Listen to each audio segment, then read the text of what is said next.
se říkali komunisti třeba.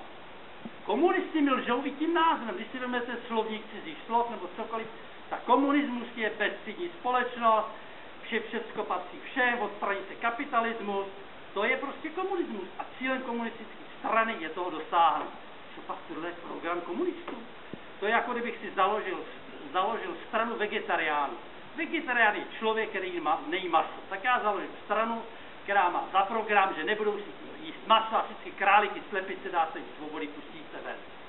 No a teďka ta strana, prostě vidím, že on je vegetarián, je v straně vegetariánů a cpe se špekáčkama, má uřenářství a ještě má akcie v jatkách. Říkám, no to jsi nějaký vegetarián. Říkám, no ale my jsme moderní vegetariáni, po staru se žít nedá. No tak to není vegetarián, ale prostě lhář. A komunista není u mě komunista, ale prostě lhář. A kdo ho volí lháře, anebo je blbej. Já si to neumím vysvětlit. Je to tak.